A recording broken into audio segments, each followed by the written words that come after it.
जय भारत मेरे साथियों। आप सभी को मेरा सादर नमस्कार। आज की कहानी उस वीर की है, उस परमवीर चक्र विजेता की है जिसने अपना नाम हमारे भारत देश में किया और विदेशों में उसके नाम की गूंज गूंजती है। ये कहानी साहस, त्याग, संघर्ष, बलिदान से संशोधित है। ये कहानी एक ऐसे लड़के की है जो 16.5 साल में देशभक्ति के लिए आया। एक ऐसा लड़का जो लगातार 22 दिन चला। एक ऐसा लड़का जो लगातार 22 से 24 घंटे चलता था। एक ऐसा लड़का जिसने अपने साथियों की सहायता के लिए किसी भी प्रकार की कमी नहीं छोड़ी। एक ऐसा लड़का 15 से 17 गोलियां खाने के बाद भी देश भक्ति की भावना कायम रखी। एक ऐसा लड़का 17 गोलियां लगने के बाद भी दुश्मन को मिटाने का दिल में जज्बा। एक ऐसा लड़का जिसने अधिक से अधिक यानी अचेतना अवस्था होने के बाद भी दुश्मन पे ग्रेनेड फेंका। और एक ऐसा लड़का जिस लड़के ने अपनी टुकड़ी, अपनी टीम, अपने बटालियन के बहुत अधिक लोगों को बचाया। एक ऐसा लड़का जिसने 48 से 72 घंटे में एक बिस्किट के पैकेट में से सिर्फ आधे बिस्किट ही खाई। एक ऐसा लड़का जिसके सामने उसके साथी गोली से मार दिए गए, गोली से भून दिए गए। एक ऐसा लड़का जिसने देश सेवा के लिए अपना सब कुछ त्याग दिया। मेरे साथियों, ये कहानी है कारगिल के हीरो, उत्तर प्रदेश के लाल और भारत देश के सपूत, परमवीर चक्र विजेता श्री योगेंद्र सिंह यादव जी की। योगेंद्र सिंह यादव जी की कहानी, श्री योगेंद्र सिंह यादव जी की जीवन।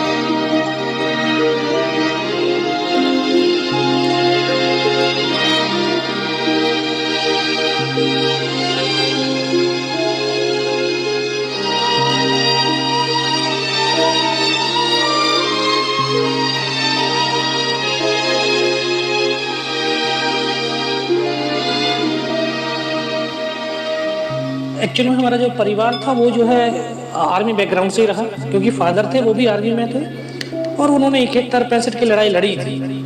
तो वो उनके जो अपने अनुभव थे लड़ाई के, जब वो अपने साथियों के साथ में शेयर किया करते थे, तो शाम को जब हम भी सुनते थे उनसे, तो उसी समय एक जो है मन के अंदर हुआ कि यार मैं भी जो है फौज में जाऊँ और देश के लिए कुछ कर पाऊँ। तो एक उस समय जो उस टीन एज के अंदर जो एक बच्चे का जो सपने होते हैं, है ना, वो सपना ही मेरा ये था कि मैं जो ना हर सपने के अंदर मुझे लड़ाइयाँ दिखती थी और उन लड़ाइयों में जो है लड़ता हुआ देखता रहता था सपने। मेरा भाई फिर फौज में हो गया। मैं जब 10th क्लास में था, 11th में था, मेरा भाई फौज में हो गया। मैं जब 12th में आया तो भाई जब छुट्टी आया वापस, तो उन्होंने बोला कि यार आप भी जो है फौज को देख लो, ट्राई मारो। मैं कहा मैं इंटर कर लेता हूँ, उसके बाद में जो है। बोला नहीं, इंटर तो चली रही है, अभी ट्राई मारो। तो उस समय मेरी उम्र 16 साल 5 महीने की थी। मैं अक्टूबर महीने में जो है फौज की जो भर्ती निकली थी उसमें जो मैं ट्राई करने के लिए चला गया। ये एक अंदर विश्वास था कि एक बार तू चला गया ना, सेलेक्ट हो जाएगा। फादर को नहीं था कि यार नहीं, एक बार ये 2 बार में 3 बार में सेलेक्ट होगा जाकर के, लेकिन मेरी माँ को भी जो है विश्वास था कि ये एक बार गया नहीं, ये सेलेक्ट हो जाएगा। गया भर्ती करने, फिजिकल देके आया, फिजिकल में सेलेक्ट हो गया। उसके बाद मेडिकल के बाद फिर रिटन टेस्ट हुआ, सेलेक्ट। और ये एक ऊपर वाले की जो है एक मेहरबानी रही होगी, क्योंकि वो मेरे सपनों को पूरा करना चाह रहा होगा। मैं भर्ती हुआ तो ग्रेनेडियर रेजिमेंट में भेज दिया गया। उसकी तो अभी जो है टेंथ में 8th में जो है कहानियाँ पढ़ रहे थे, अब्दुल हमीद, होशियार सिंह की कहानियाँ पढ़ी, उसी रेजिमेंट में मुझे भेज दिया। तो जो एक सामाजिक वैल्यूज जो होती हैं वो स्ट्रॉन्ग बनाती हैं एक इंसान को। तो हमारे रेजिमेंट की जो वैल्यूज थी वो वैल्यूज हमारे अंदर आई, तो हम और स्ट्रॉन्ग हुए। और 1 साल की ट्रेनिंग लिया। ट्रेनिंग लेने के बाद फिर 18 ग्रेनेडियर्स के अंदर जो है पोस्टिंग मिली। उस समय वो कश्मीर वैली के अंदर ही थी यूनिट। वहाँ पहुँचे तो अपने साथियों के साथ बहुत कुछ सीखने को मिला। तो वहाँ पे ऐसे टेररिज्म के बरखिलाफ कैसे ऑपरेशंस करते हैं हम, कैसे उनको घेरना है, कैसे मारना है, क्या करना है, पूरा जो है A to Z वहाँ से बहुत कुछ सीखा। धीरे धीरे समय व्यतीत होता रहा, अपने साथियों के साथ घुल मिल करके अपनी जो है वो अपना जो डे टू डे लाइफ जो व्यतीत हो रही थी। अचानक जैसे 1999 आया तो जनवरी और फरवरी 2 माह की मैं छुट्टी का आया हुआ था। तो ऐसा कोई माहौल ही नहीं था कि ऐसा भी कुछ हो जाए। उस 2 महीने की मैरिज, 2 महीने की जो छुट्टी थी उसी में मेरी मैरिज पक्की होगी। और जब यहाँ से गया तो 5 मई की मैरिज निर्धारित हुई। मेरे जो कंपनी कमांडर थे मेजर राजेश अधिकारी साहब, उन्होंने मना भी किया था, बोला नहीं यार 1 महीने की छुट्टी चला गया, फिर नहीं आने के बाद में बोला गया मेरी शादी है, फिर तेरे पास छुट्टी तो होगी नहीं। मैं कहा सर 20 दिन की बहुत है। मैं जाके बोला, मैं कहा सर मेरी शादी है। बोला मैं मना किया था ना 1 महीने की चला जाए, अब कौन सी जाएगा। मैं कहा सर 20 दिन की दे देना बहुत है। तो मई में अभी उसी समय फरवरी के अंदर जो हमारे प्रधानमंत्री थे अटल बिहारी वाजपेयी, उन्होंने लाहौर बस यात्रा किया था। तो देश और देशवासियों को कुछ पता ही नहीं चल रहा था, क्योंकि हिंदुस्तान तो पाकिस्तान के साथ एक सौहार्दपूर्ण वातावरण, एक इंसानियत को जिंदा रखने वाला वातावरण बनाता जा रहा था। सभी को लग रहा कि अभी देखो इतने अच्छे मैत्रीपूर्ण संबंध बन रहे हैं तो हम बहुत उन्नति करेंगे, तरक्की करेंगे, क्योंकि जब इंसानियत जुड़ेगी तो ताकत बनेगी और ताकत जो है आगे बढ़ाएगी दोनों देशों को। लेकिन पाकिस्तान के हुक्मरान ये नहीं चाहते थे कि हिंदुस्तान और पाकिस्तान के दोनों के बीच में एक इंसानियत जिंदा रहे। वो इंसानियत को दफन करना चाहते। उन्होंने उसी मैत्रीपूर्ण वातावरण के अंदर एक षड्यंत्र रच दिया। कारगिल की जो तमाम चौकियां थीं, जहां पर हिंदुस्तान की चौकियां हुआ करती थी, उनके ऊपर हमके कब्जा कर लिया। क्योंकि जो 71 में शिमला का समझौता हुआ था, उसमें कुछ एक ये नियम बनाए गए कि इतनी ऊंची दुर्गम पहाड़ियां हैं जहां पर जीवन यापन करना बहुत मुश्किल होता है, वहां पर विंटर के समय में तो और बहुत मुश्किल होता है कि दोनों सेनाएं विड्रॉल होकर के अपने अपने बेस कैंप में आ जाएंगी। तो हमारी सेना तो एक अनुशासन प्रिय सेना है हिंदुस्तान की, एक वेल डिसिप्लिन्ड सेना है। तो हमने उसी के हिसाब से, हमारी फौज नीचे थी लेकिन उनके अंदर तो कुछ दूसरा ही था। उन्होंने जाकर के हमारे पूरे पोस्टों को कैप्चर कर लिया। एक दिन मुझे स्वप्न दिखाई दिया था कि जैसे कोई हमारे नेशनल फ्लैग को लेकर के भाग रहा है और हमारे देशवासी जो है उसको, जो सैनिक हैं उनको गोलियां मार रहे हैं, वो हमारे सैनिकों को मार रहे हैं। इस तरह का एक स्वप्न दिखाई दिया। तो मैं घर में शेयर किया कि मैं इस तरह का जो है एक स्वप्न दिखाई दिया है, कुछ ना कुछ हुआ। तो सभी बोले यार नहीं, तो कश्मीर में रहता है ना, वहाँ पे गोलियां चलाता रहता है, तो इस तरह से तेरे जो वो दिमाग में वही बैठा हुआ वही चीज़ है।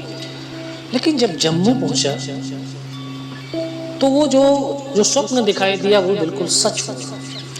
क्योंकि जम्मू पहुँचते ही मुझे पता चल गया कि जो मेरी बटालियन जो कश्मीर वैली के अंदर थी उसको वहाँ से उठा करके द्रास सेक्टर में भेज दिया। और यहाँ क्योंकि अनाउंस हुआ कि जो 18 ग्रेनेडियर्स के बंदे हैं वो जल्दी से जल्दी अपने डॉक्यूमेंट जमा करें। उनकी यूनिट वहाँ से मूव करके वहाँ चली गई। उनको बंदों की बहुत ज़्यादा बड़ी आवश्यकता है। पूछताछ किया क्या हुआ, नहीं कुछ नहीं, वहाँ पे जो ना वो चल रहा है। तो जैसे जैसे जानकारी मिली तो एक मेरा तो जो है दिली सपना था, आज वो सच हो रहा था। तो बहुत बड़े मेरे लिए प्राउड की बात थी, एक खुशी की बात थी। मैं सोच रहा था कि जल्दी से जल्दी कब यूनिट में पहुंचूं। लेकिन 2 दिन के बाद में जब यूनिट पहुंचा तो यूनिट जो है उस समय द्रास सेक्टर में तोलोलिंग पहाड़ी के ऊपर लड़ाई लड़ रही थी। तो उसी दिन बटालियन का मूवमेंट हुआ, तो एक हमारा जवान को हेड शूट हुआ था, उसकी डेड बॉडी नीचे की तरफ आ रही थी। जो एक हमारा फौज में एक संबंध होते हैं, आपसी संबंध, इंटर रिलेशन जो होते हैं, वो एक परिवार की तरह होते हैं। और परिवार में अगर किसी भी नुमाइंदे को कुछ चोट लगती है तो बाकी के परिवार के सदस्यों का खून खौल उठता है, वो जो लगाव, अपनापन है। अभी जब हमने अपने साथी को देखा इस अवस्था में, अभी हमें लगा कि यार इसका बदला लेना है। तो उसी दिन हम 15 जवान छुट्टी काट करके गए थे। तो हमें एक साथ तो ऊपर भेजा नहीं, तो हमारी 2 कंपनियां, एक रिस से चढ़ी, 2 कंपनियां इस तरफ से चढ़ी, ताकि जो मल्टीपल अटैक हो सकें और हम दुश्मन की ताकत को बांट करके आसानी से कब्जा कर सकें। क्योंकि जो वहाँ पे इंफॉर्मेशन थी, वहाँ पे ये था कि टेररिस्ट हैं 4 या 5, जो शुरुआती इंफॉर्मेशन। तो उसी इंफॉर्मेशन में जो है इधर से चढ़ रही थी, तो इधर वाली जो पार्टियां थी, 2 कंपनियां थी, उनके पास फाइटिंग पोर्टर्स नहीं थे। तो एक इंसान को कोई भी काम मिले, कोई भी, उस काम के ऊपर अगर वो फुल एफर्ट लगाता है, अपनी शरीर की जो आंतरिक शक्ति है, उस शक्ति के साथ में उस काम को करता है, तो वो काम बहुत आले दर्जे का होता है और वो काम ही उस इंसान की पहचान बनाता है। मैं कोई ऐसा विशेष शक्ति लेकर के तो पैदा हुआ नहीं, मैं तो आम लोगों की तरह ही आम ही इंसान हूँ। कोई मेरी कोई स्पेशल क्वालिटी नहीं थी जिस क्वालिटी के आधार के ऊपर मुझे सेना में भर्ती किया गया। नॉर्मल प्रोसेस के द्वारा जो है मैं भर्ती हुआ। लेकिन जो वो 15 जवानों को हमें एक काम मिला कि नीचे से ऊपर यार अम्युनिशन और राशन पानी लेकर के जाना, तो हम सुबह 5:30 बजे चलते थे और रात को 2:30 बजे ऊपर पहुँचते थे, जिसमें दुश्मन की आर्टिलरी फायर कर रही है, मोटर्स फायर आ रही है, उनकी गन्स का फायर आ रहा है, मौसम बिल्कुल ख़राब है। लेकिन इन सब के बावजूद हमें एक लगन लगी हुई थी कि जो ऊपर मेरा साथी बैठा है वो इसलिए फायर कर रहा है क्योंकि हम उसको अम्युनिशन दे रहे हैं, वो हमारे सीने को सेफ रख रहा है, तो हमारा दायित्व बनता है कि उसकी पीठ को सेफ रखें। तो इसी उससे एम से हम जो है 22 दिन तक कंटिन्यू चले, और 22 दिन कंटिन्यू चलने वाले सिर्फ हम 3 जवान ऐसे थे जो लगातार चलते रहे। हम 22 दिन के अंदर हम तीनों जवानों की एक पहचान बनी कि ये तीनों जो जवान हैं इनका फिजिकली और मेंटली बहुत स्ट्रांग है, तो इनको एक अलग विशेष टुकड़ी के अंदर शामिल किया जाए। तो तोलोलिंग पहाड़ी के ऊपर 22 दिन में बाद 12 जून 1999 को बटालियन में 2 ऑफिसर, 2 जूनियर कमीशन ऑफिसर और 21 जवानों को खो करके 12 जून को पहली सफलता के रूप में तोलोलिंग पहाड़ी प्राप्त करी थी। उसके बाद द्रास सेक्टर की सबसे ऊंची चोटी टाइगर हिल, उसका जो है एक और टास्क हमें मिला। तो बटालियन कमांडर ने बोला कि यार हमें एक और टास्क हिंदुस्तान की फौज ने दिया है और ये हमें मौका है कि हमारे वो जो 2 ऑफिसर, 2 जूनियर कमीशन ऑफिसर और 21 जवान जो शहादत दी है उनका बदला लेने का हमें एक और मौका मिला है, तो हम उनका बदला लेंगे। तो फिर उसके बाद उन्होंने टाइगर हिल की पूरी प्लान बनाया। प्लान बनाने के बाद सभी को बताया कि इस प्रकार से हमने लड़ाई लड़नी है, ये काम करना है, अगर इस प्लान से हम चलेंगे तो हम सक्सेस मिल सकती है। तो उसमें घातक प्लेटून, ये सबसे पहले राइट साइड वाला जो रास्ता था बिल्कुल खड़ी चट्टान थी 90 डिग्री की, जिस पे चढ़ना बहुत मुश्किल था क्योंकि उधर से दुश्मन बिल्कुल आश्वस्त होकर के बैठा था कि यहाँ से हिंदुस्तान की फौज चढ़ करके हमारे ऊपर हमला नहीं कर सकती है। हमें वही रास्ता चुना गया। उस रास्ते पे चलने के लिए तो जरूरी था कि एक तो यंग जवान होने चाहिए क्योंकि ऑक्सीजन की कमी थी, मौसम की मार थी। फिर अगर हम जल्दी से जल्दी उस रास्ते को कवर कर लेंगे तो हमें सक्सेस आसानी से मिल सकती है। फिर अगर हमारा सक्सेस अगर हम जल्दी उसको एरिया को कवर नहीं करते तो हमारा नुकसान ज़्यादा होगा। तो इसलिए एक यंगेस्ट टीम, कुछ पुराने जवान, उनका पूरा मिश्रण करके एक टुकड़ी बनी घातक प्लेटून। तो उसी समय हमारे कमीशन होकर के आए थे लेफ्टिनेंट बलवान सिंह, उसको उस टीम की जो है कमान सौंप दी गई। तो हमें 4-5 दिन का रिहर्सल का समय मिला कि आप किस प्रकार से अपने टास्क को पूरा करेंगे, इसकी जो है प्रैक्टिस कर लीजिए। फिर आखिरकार हमें चढ़ने का आदेश मिल चुका कि आप लोग उस दिन टाइगर हिल के लिए मार्च कर। फिर हमने शुरू किया। तो उस पहाड़ी पर, क्योंकि ऊंचाई उसकी 16,500 फीट, रात को चढ़ सकते थे, दिन में नहीं। हम पूरी रात चलने के बाद सुबह जैसे ही फर्स्ट लाइट हुआ, उजाला हो गया, तो हमने वहाँ पर पत्थर, जो बड़े बड़े पत्थर थे, उनके पीछे छुप करके चुपचाप बैठे रहे। पूरा दिन उन पत्थरों के पीछे गुजारा। जैसे फिर अगली रात हुई, अंधेरा हुआ, फिर हमने चलना शुरू किया। तो पहाड़ियों के अंदर एक और चीज़ होती है कि पहाड़ी में जब बिल्कुल हम नीचे पहुँच जाते हैं पहाड़ी के, और जब उस पर चढ़ना देखते तो जो पहली वाली टॉप है वो ही लगता है यार यही इसका मेन टॉप है। लेकिन जब उस टॉप पर पहुँचते हैं तो फिर अगले वाली चोटी दिखाई देती है। तो दूसरी रात जब हम पूरी रात चलने के बाद उस टॉप के नज़दीक पहुँचे तो हमारे डेल्टा कंपनी साथ साथ चल रही थी हमारी सपोर्टिंग के लिए। तो उसके जो कंपनी कमांडर थे कैप्टन सचिन निम्बालकर, उन्होंने बोला यार बलवान, यहाँ पे तो कुछ भी नहीं है। बोला चलो यहाँ पे फ्लैग लगा देते हैं। जब उस चोटी के ऊपर चढ़े, यार ये नहीं है अगले वाली चोटी होती, फर्स्ट लाइट होगी थी। सभी ने बोला सर ऐसा करते चाय पीते फिर चलते। बोला नहीं चाय वहीं पिएंगे जाके। उस दिन तो पूरा दिन चले, पूरा दिन चलते, शाम के वक्त यही समय रहा होगा, फिर चलते। बोला नहीं चाय वहीं पिएंगे जाके। उस दिन तो पूरा दिन चले, पूरा दिन चलते, शाम के वक्त यही समय रहा होगा। तो वहाँ पहुँचे, उस टॉप पर पहुँचे तो फिर अगले वाली चोटी दिखाई दी। फिर सभी ने बोला सर ऐसे करते हैं, अभी थोड़ा सा रेस्ट करके फिर चलते हैं, क्योंकि पूरा दिन हो गया, पूरी रात हो गया चलते हुए। तो अभी हम वहाँ पे बैठ करके अपने वेपन्स को डिप्लॉयड कर ही रहे थे।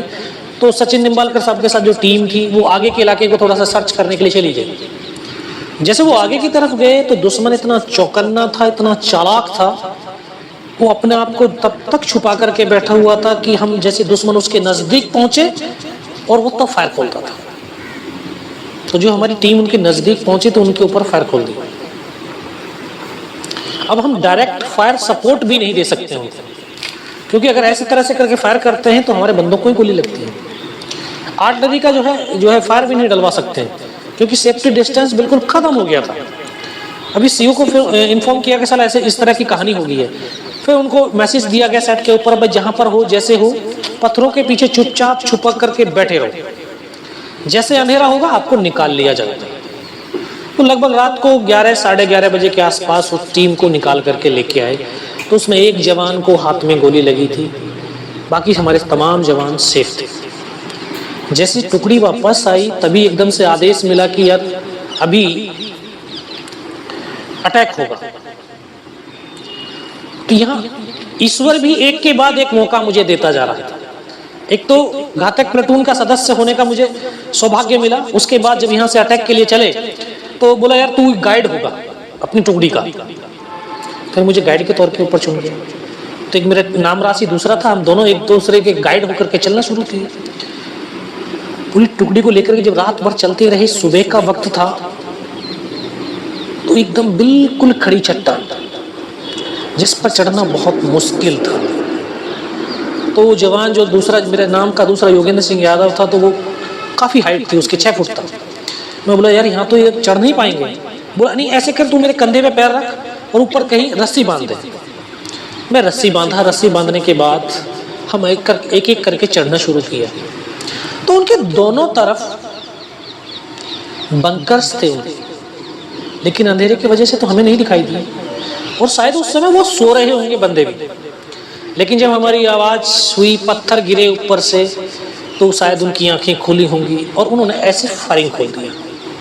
एक बंकर उसका इधर था, एक इधर था, तो इस तरह से ऐसे क्रॉस फायरिंग हुआ तो हमारी टुकड़ी का रास्ता कट गया। हम केवल 7 जवान जब तक क्रॉस कर चुके थे, बाकी को फिर किसी को क्रॉस करने ही नहीं दिया उन्होंने। ऊपर पहुंचे तो 7-8 मीटर का बिल्कुल प्लेन, सामने 2 बंकर्स, उन्होंने हमारे ऊपर फायर खोला। हमने भी इधर से आधाधुंध फायरिंग खोला, लेकिन हमने उनको मार गिरा दिया।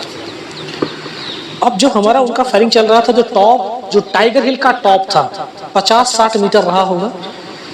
तो 50-60 मीटर दूरी कोई ज़्यादा दूरी नहीं। उन्होंने देखा यार यहाँ तक हिंदुस्तान की फौज पहुँच गई है। इतना ज़बरदस्त हमारे ऊपर गोलाबारी शुरू किया उन्होंने। हम ऐसी परिस्थिति में आ गए कि एक कदम आगे रखते हैं तब भी हमारी मौत थी, और एक कदम पीछे रखते हैं तब भी हमारी मौत थी, यानी मरना निश्चित हो गया था।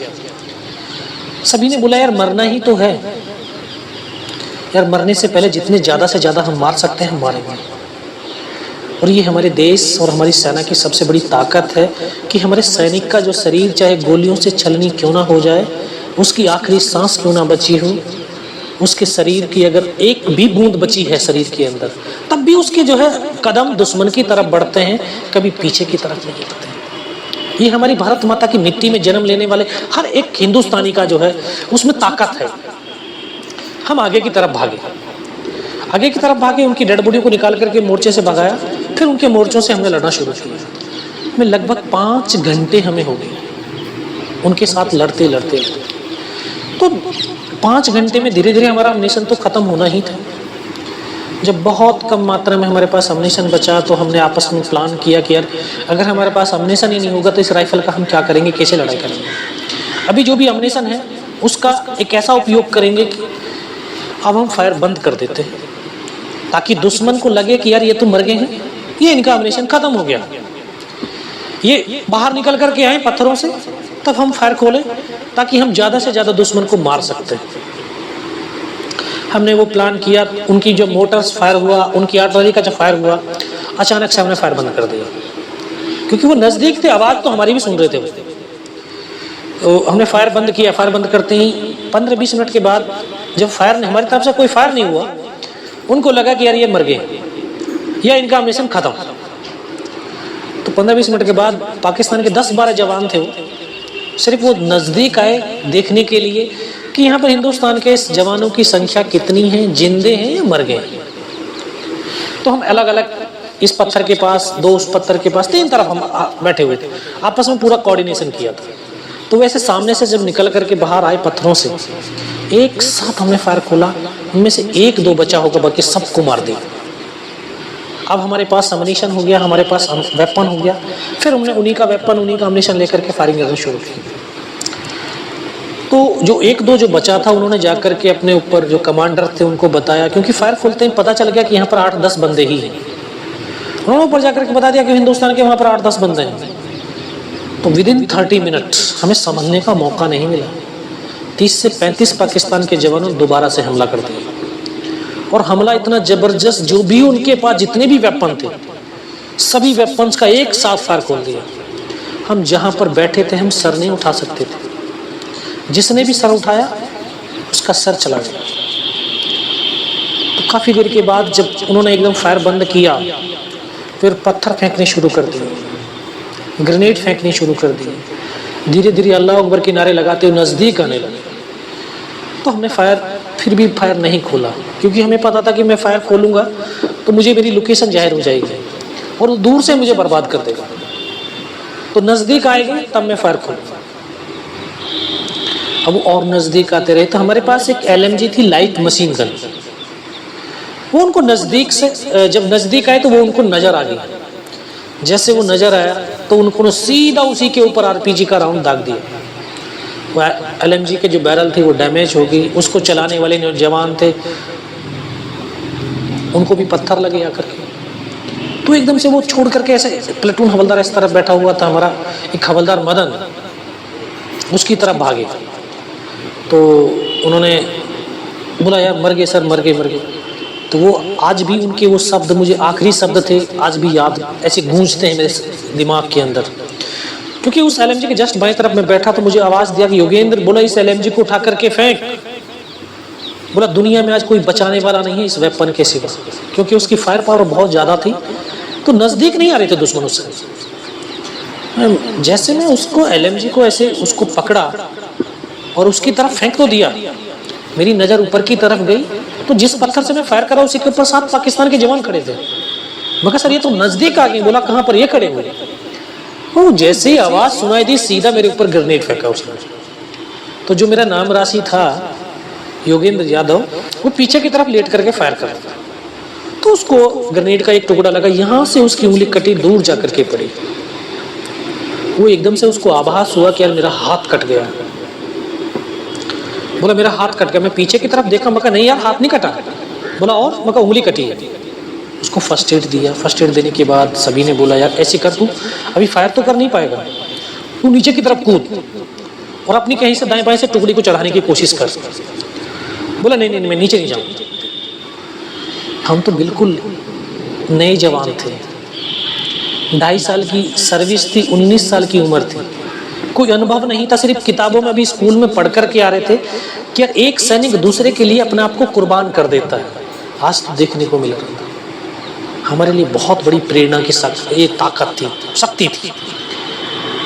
तभी क्योंकि हमारी LMG बिल्कुल साइलेंस हो गई, उसकी बैरल डैमेज हो गई, अभी दूसरी बैरल उसके ऊपर जो है लगा रही थी, तब तक एक स्नाइपर थी हमारे पास। तो उस स्नाइपर को उन्होंने निशाना बनाना शुरू कर दिया, तो 3 तरफ से उसके ऊपर फायर आ रहा था। एक मेरा ट्रेनिंग का साथी था गनीदेव अनंतराम, जो हम रूममेट थे ट्रेनिंग के। तो हमको एकदम से प्लेटून हवलदार ने बोला कि तुम दौड़ करके उसके पास जाओ। जैसे मैं वहाँ से हरकत किया तो उनको मेरा मूवमेंट दिखाई दिया कि यहाँ से कोई बंदा यहाँ से गया है। सीधा जैसे उसी मूवमेंट के ऊपर फिर उन्होंने ग्रेनेड फेंका। तो ग्रेनेड का जब एक टुकड़ा आकर के मेरे घुटने के नीचे लगा, तो जैसे मैं खड़ा था, खड़े के खड़े नीचे गिर गया। मुझे ये आभास हुआ कि घुटने से पैर कट गया। कुछ देर के बाद एकदम से मैंने ऐसे हाथ मारा तो मगर नहीं, पैर तो है। मैं खुद फर्स्ट एड करने लगा। हमें अपने जो है जो भी काम मिला, जो भी काम मिलता है, उस काम के अंदर एक अपना मन लगा करके, पूरा एफर्ट लगा करके हम अगर उस काम को करते हैं, चाहे हमारे शरीर की शक्ति उसमें पूरी छीन खत्म क्यों ना हो जाए, लेकिन आस्था अगर उस काम के प्रति बनी हुई है तो उस शरीर के अंदर ईश्वरीय शक्ति संचारित होती है। मैं आपको ये बताना चाहूँगा कि जब वहाँ पर लोग, मेरे साथी एक एक करके मेरे से जुदा हो रहे थे, मुझे इतना सब कुछ हो गया, मेरे जो है पैर लगा कि पैर कट गया है। मैं खुद फर्स्ट एड करने लगा। तभी फर्स्ट एड कर ही रहा था कि एक और ग्रेनेड का टुकड़ा आया, यहाँ से ये पूरा काट दिया। इसको कटने के बाद तो मुझे, मेरा चेहरा बिल्कुल सुन्न हो गया। मुझे लगा कि यार आंखें नहीं हैं अभी, क्योंकि दिखाई देना बिल्कुल बंद हो गया था। और जब आंखें खुली तो देखा ऊपर से नीचे तक लहू लुहान और नाक से खून की धार बह रही थी। वहाँ पर उनका स्लीपिंग बैग था, उससे काफ़ी देर तक ब्लड साफ किया, लेकिन खून बंद नहीं हुआ। लेकिन जब खून में फिर भी, क्योंकि एक जुनून था अपने साथियों के लिए, अपने देश के लिए, अपनी सेना के लिए कुछ कर गुजरने का, फिर भी मैं आगे बढ़ा। अपने उस साथी के पास गया जिस साथी के लिए मुझे भेजा गया था। तो मैं पहाड़ी से पीठ लगा करके, ठीक हम आमने सामने बैठे हुए थे, मैं उनको बोला फर्स्ट में, मैं कहा सर आप ऐसे करिए, फर्स्ट एड कर दीजिए थोड़ा सा। उन्होंने बोला नहीं नहीं नहीं, ऐसे कर, पहले फायर कर। तो मैं फायर करने लगा। कुछ देर के बाद मैं देखता हूँ कि उन्होंने अपनी फील्ड पट्टी जैसे निकाली, उसके से पॉलिथीन फाड़ने के लिए यहाँ तक उनका हाथ पहुँचा था, उनको यहाँ पे गोली लगी। और इस तरह से करके पीछे की तरफ लेटते चले गए। मैं हाथ पकड़ा, लेकिन एक शब्द भी तो नहीं बोले। मेरी बगल में ऐसे बैठा हुआ था मेरा जो ट्रेनिंग का साथी था, मैं उनको बोला या अनंतराम सर को तो गोली लगी है क्या? बस वही शब्द बोल पाया। उसको आकर के सीने में ब्रस्ट लगा, वो भी आकर के मेरी तरफ लेट गया। प्लेटून हवलदार को बोला सर दोनों बंदों की गोली लगी है, कैसे हैं? दोनों के दोनों सब शहीद हो गए। बस इतना ही मैं बोल पाया। तभी आकर के इस तरह से हमको घेर लिया। और वो एक ऐसा पल, ऐसा मंजर कि एक ही पल के अंदर सब कुछ खत्म। जिन साथियों से एक पल पहले मैं बात कर रहा था, अभी कोई नहीं बात करने वाला। उनको भी लगा कि यार इनमें सब ये मारे जा चुके हैं। तो उनके कमांडर ने बोला इनको रीचेक करो, इनमें से कोई जिंदा तो नहीं है। तो आकर के एक एक को गोलियां मारने लगे। तो एक डेड बॉडी मेरे ठीक सामने थी, एक मेरी बगल में थी मेरे साथी की। मैं इस तरह से पड़ा हुआ था, तो बेहोश था, लेकिन इतना बेहोश नहीं हुआ था कि उनको देख ना सकूं, उनको सुन ना सकूं। देख सकता था, सुन सकता था। जब उसने सामने वाले को जो है उसके सीने में आकर के 3-4 राउंड की जो है ब्रस्ट खींचे, तो डेड बॉडी ऐसे उछलती थी ऐसे ऊपर की तरफ। तो बगल वाले को मार। मैं इस तरह से पड़ा हुआ चुपचाप पड़ा था अपना। उसने आकर के फर्स्ट में यहाँ पर मारी मेरे गोली। मैं देख रहा हूँ कि यहाँ से धुआं निकल रहा है। फिर उसने जांग में मारी, फिर नीचे पैर में मारी, 3 जगह गोली मारी। उस गोली की पीड़ा को चुपचाप बड़ा सहता रहा। जब वो गोली मार करके चला गया तो जब एक विश्वास पैदा किया अपने दिल के अंदर कि अगर इसने सर और सीने में गोली नहीं मारी, मेरा हाथ पैर दोनों ही काट करके क्यों ना ले जाए, मैं उफ तक नहीं करूँगा और मैं जिंदा भी रहूँगा। और वो विश्वास ही था कि आज मैं आपसे बात भी कर रहा हूँ। तभी उनको तो यकीन हो गया कि इनमें से कोई जिंदा नहीं। फिर उनके कमांडर ने, जो पाकिस्तान का एक था, उनका कमांडर था, उन्होंने हमारे एक नीचे पोस्ट था MMG पोस्ट, उन्होंने उनका बेस कैंप था टाइगर हिल के बगल में, मस्को वैली था, उसको मैसेज दिया कि यार नीचे जो हिंदुस्तान का MMG पोस्ट है उसके ऊपर हमला कर दो। जब ये आवाज़ मेरे कानों तक लगी तो मुझे लगा यार आज तो मेरी पूरी टुकड़ी खत्म हो जाएगी। ऊपर इनका पोस्ट है, नीचे अगर इन्होंने हमला कर दिया बीच वाले मेरे साथी कहाँ जाएंगे। तब ऊपर वाले से एक ही प्रार्थना करी कि मुझे इतने जिंदा रख दे कि मैं अपने साथियों तक सूचना दे सकूं। अगर निस्वार्थ भाव है, सच्ची श्रद्धा है तो ईश्वर शक्ति भी साथ देती है। सभी के पास एक आंतरिक शक्ति है। जो इस धरती पर जिसने जन्म लिया है उसके पास एक ताकत है, बस उस ताकत को पहचानने की, अपने अंदर एक कॉन्फिडेंस पैदा करने की जरूरत है। अगर एक इंसान अपने अंदर सेल्फ कॉन्फिडेंस पैदा कर लेता है, एक डिटर्मिनेशन कर लेता है कि मुझे ये करना है, तो ऑटोमेटिक उसके अंदर एक मोटिवेशन आ जाता है। और मोटिवेशन तो वो ताकत होती है कि किसी भी परिस्थिति में किसी भी काम को पूरा करने के लिए वो हमेशा प्रेरित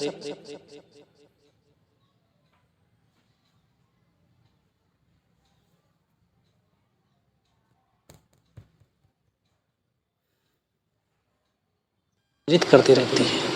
और मोटिवेशनल, इससे बड़ा और मोटिवेशनल हो ही नहीं सकता कि हम तो ऐसी पावन मिट्टी, हिंदुस्तान की मिट्टी में हमने जन्म लिया है, जो वीर और वीरांगनाओं ने अपने खून से संचित सींचा है इसको।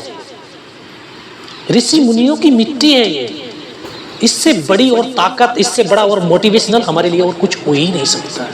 आत्मविश्वास और एक दृढ़ता ये थी कि जो मैं ये सोच रहा था कि यार मेरी आखिरी सांस तक मैं इस जमीन को नहीं छोड़ूंगा।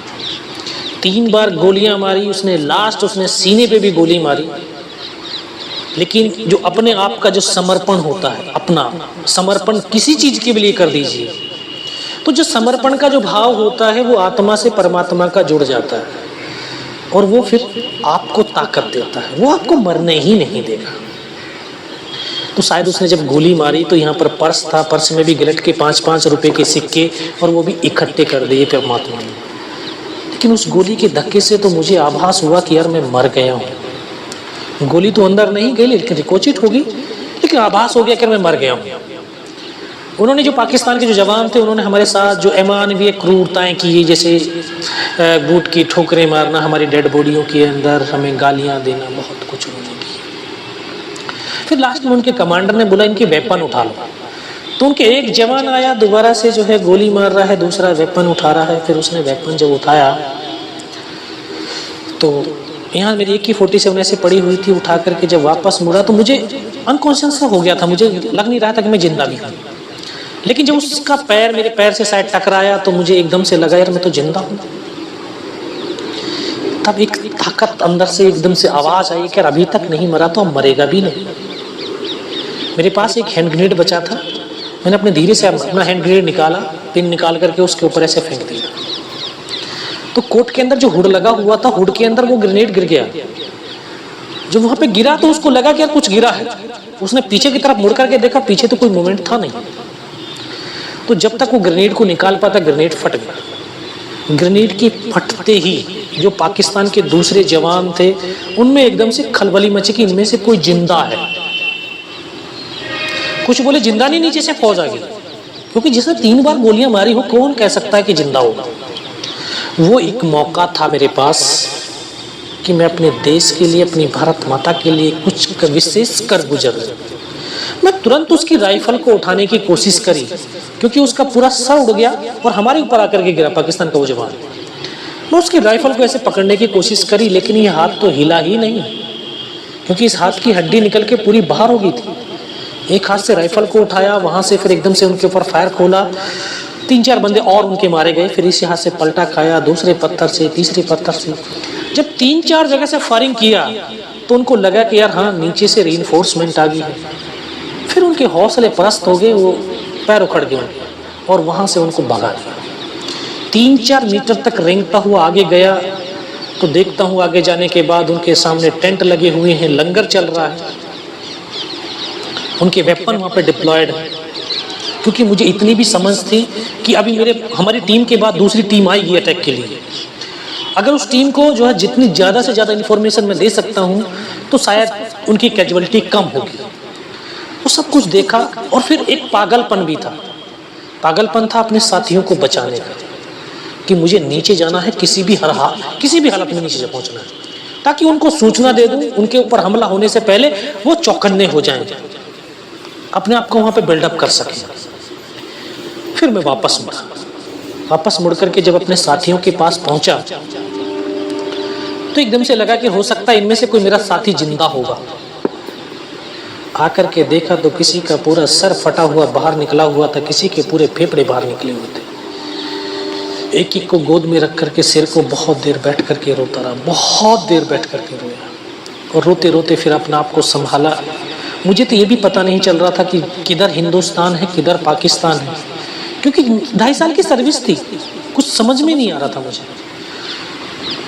बहुत देर संभालते रहे, लेकिन फिर बाद में धीरे धीरे जब गोली लगी हुई, बहुत टाइम हो गया था, शरीर के अंदर कंपन भी पैदा हो गया, कि लटक गया था टूट करके हाथ, इस हाथ को ऐसे बांधने की कोशिश करने लगा, लेकिन ये बंद भी नहीं पा रहा था। मैं सोचा कि यार कट गया, इसको तोड़ करके ही फेंक देता हूँ इससे अच्छा, क्योंकि बहुत ज़्यादा दर्द होने लगा था। इसको हाथ में झटका मारा, तोड़ने की भी कोशिश करी लेकिन टूटा नहीं। फिर इसको उठाया, पीछे बेल्ट में फंसाया, कमर पे घेर के, फिर सोचता रहा कैसे करूं, क्या करूं। तो एकदम से ऐसी आवाज़ सुनाई दी जिसने बोला, बेटा इस नाले से नीचे की तरफ चला जा। मैं बिना कुछ सोचे समझे उस नाले से लुढ़क गया। वो लुढ़क करके जब नीचे पहुंचा तो एकदम ऐसे गड्ढा आ गया था। एक हाथ से पत्थर पकड़ करके लटका हुआ था। तब मुझे लगा यार मैं पाकिस्तान की तरफ आ गया हूँ। तो मैं देखा तो मुझे मेरे साथी नज़र आए, उनको मैंने आवाज़ दिया तो वहाँ से दौड़ करके आए। उन्होंने देखा कंडीशन कि बचेगा नहीं। मैं उनको बोला कि मुझे कुछ नहीं हुआ, सिर्फ पोस्ट को बचा लो कैसी कर।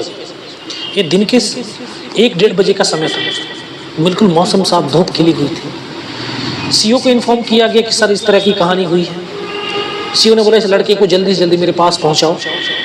तो फर्स्ट एड तो दिया, सीओ के पास पहुँचा तो इतना खून ब्लड निकल चुका था कि मुझे दिखाई देना बिल्कुल बंद हो गया था। सीओ ने बोला बेटा कुछ पहचानता है? मैं कहा साहब मुझे कुछ भी नज़र नहीं आ रहा, सिर्फ आवाज़ सुनाई दे रही है। बोला मैं तेरा commanding officer colonel Kushal Chand Thakur. मैं जय हिंद साहब, बहुत तेज़ सर्दी लग रही है। तो उन्होंने ये अपना स्टोव जलवाए, टेंट के अंदर लिटा करके, थोड़ी गर्मी महसूस हुई तो अभी धीरे धीरे जो जबान भी ऐंठने लगी थी बारूद की वजह से। मैं कहा साहब पानी पिला दो। तो एकदम डॉक्टर साहब दौड़ करके आए, उन्होंने बोला बेटा मैं पानी पिलाता हूँ। तो उन्होंने एक ग्लूकोज की पूरी बोतल पिलाई। शरीर के अंदर थोड़ी सी और एनर्जी महसूस हुई। तो बोले बेटे बता सकता है? मैं कहा हाँ सब बता सकता हूँ। तब ऊपर की तमाम इन्फॉर्मेशन उनको दिया। तो लास्ट में बोले बेटा ये बता जवान की रिक्वायरमेंट क्या है? मैं कहा जवान की रिक्वायरमेंट अम्युनिशन और फील्ड पट्टी की, बाकी कोई रिक्वायरमेंट ही नहीं है। बोला खाने के लिए नहीं चाहिए? एक बड्डी पेड़ के अंदर 72 घंटे से भी ज़्यादा का समय हो गया था, सिर्फ आधा बिस्कुट का पैकेट खाया था, आधा तो बैलेंस ही थी। मैं सब भूख ही नहीं लगती। अभी मैं 26 जनवरी पे हर साल जो है अपनी परेड को लीड करते हैं हम एज ए परमवीर।